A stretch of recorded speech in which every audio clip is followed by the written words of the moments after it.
Being Christian in a small town in Sweden, it wasn't the best, it wasn't the nicest. So I was very, very bullied from when I started school. And it got more and more extreme the older I got. I got hit, I got cursed on, and when I was 10, it turned really, really abusive, and my classmates tried to drown me. And when I didn't die, my classmates started to encourage me to just kill myself.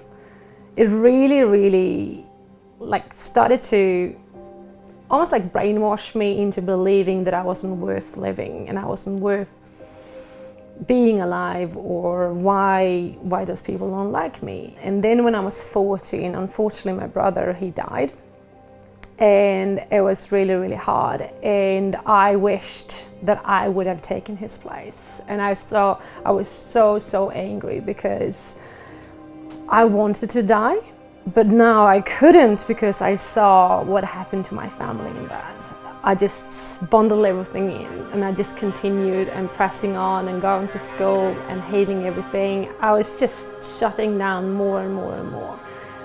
And then when I was 17, my best friend at the time, one of my closest friends, he just switched and he brutally raped me, and he chained me to a bed, and I was crying for God, and I was praying, I was screaming, and I have scars and I have things after handcuffs, and as I was screaming for God, he didn't show up. And in that place, in that broken place, I started feeling like God wanted this. Like God, in some sense, he allowed this to happen, and how could he not respond? And then I see myself laying there on the bed, bloody and all that kind of stuff. And then all of a sudden, he was not there in the room anymore, and I wasn't chained to that bed, so I was able to flee. I don't know where he went or whatever and all that kind of stuff, but I grabbed my clothes and I ran away. I developed something called severe case of endometriosis. I developed a first degree of uterus cancer because of the rape, and I developed a severe case of post-traumatic stress disorder.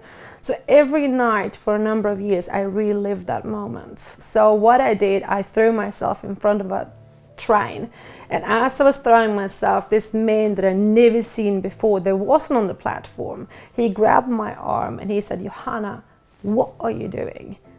And I just broke down crying in his arms, and I was just like, "Well, how do you know me?" And he's like, "I know everything about you. And who are you?" And he's just like, "I'm sent here to help you." And we just talked, and it was just so amazing, and I felt so seen. And it was like finally I got some fresh air, but it wasn't enough, but it wasn't enough to pull me back into church. And then it was almost like God was working incognito.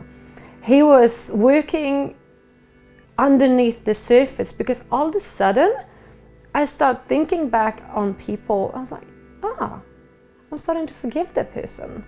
And then I was having this internal war inside of myself, because that person doesn't deserve being forgiven, but I started to forgive it. And I was just like, what's going on? I was having this internal process of forgiveness, but not really knowing that I was on that journey, if that makes sense.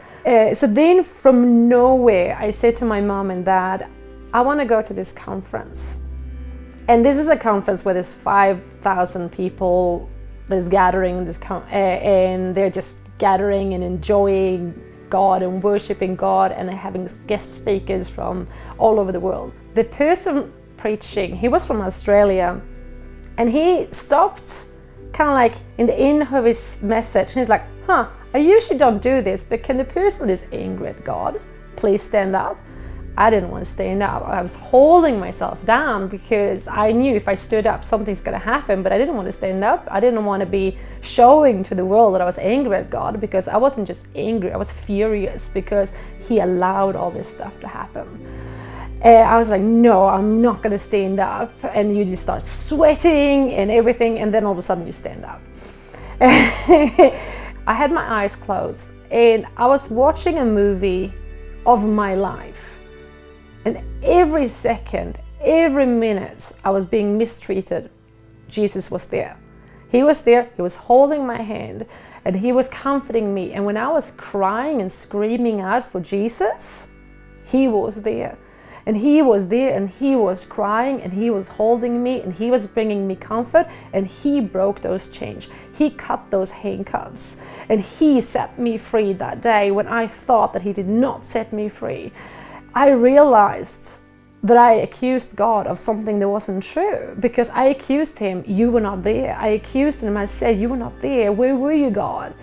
And he just shown me the proof that he was there every moment. So I realized that I have to ask God of forgiveness. And I just said, I'm sorry, God. And from that moment, I was instantly set free from post-traumatic stress disorder. And I was instantly set free from endometriosis. I didn't have that pain anymore. And I never since that day have had a nightmare about what happened.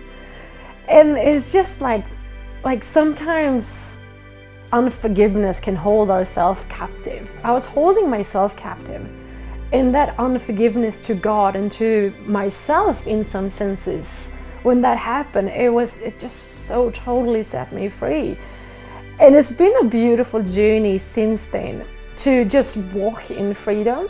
And it's been a journey of kind of like walking the freedom out. Now, when you heard my story, I have every right to feel sorry about myself. I have every humanly right to feel sorry about myself. But Jesus actually died on the cross, so I don't have to. But it's still a choice. If I feel sorry for myself for what happened to me, or if I give it to Jesus. And that choice is mine.